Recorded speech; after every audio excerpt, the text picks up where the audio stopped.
ұмытып кетіппін ғой мен. Бәріңе сәлем, құрметті достар. Менің есімім Сержан. Көріп тұрғандарыңыздай мен қатардағы жауынгермін, сарбазбын. Бізде бүгін демалыс күні. Көріп тұрғандарыңыздай бұл менің жауынгерлік досым Темір Жаслан. Дәл қазір өзінің анасымен хабар алмасу үстінде. Жаслан, камераға қарап сәлем жолдап қойсаң болады. Бізде барлығы жақсы. Қалай? Ұлыңыз сағынып қалған шығар, се? Ол дейтін өзі жүрген адам оқуға да өзі барды кезінде. Ал енді дәл қазір мен планшет арқылы өзімнің анама хабарласып, бір сағынышымды басып аламын. Қалайсың, Ақмамам?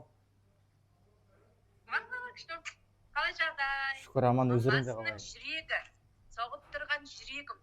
Не істеп жатырсың? Жағдайың қалай, жақсы ма? Шүкір, аман, есен.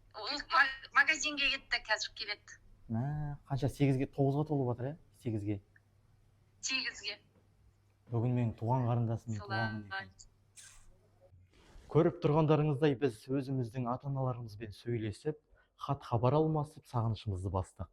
Дәл осы сәтті пайдалана отырып, мен өзімнің туған қарындасымды туған күнімен құттықтағым келіп отыр. Қарындасым Жансая, келіп жеткен туған күнің жекеменшік мерекең құтты болсын, жаным. Мен сені жақсы көрем. Ешқашан уайымдама, ең бастысы сабағыңды жақсы оқы. Ағаң сені әрқашан демеп, тіреп жақсы көреді. Жаным, туған күніңмен қарындасым.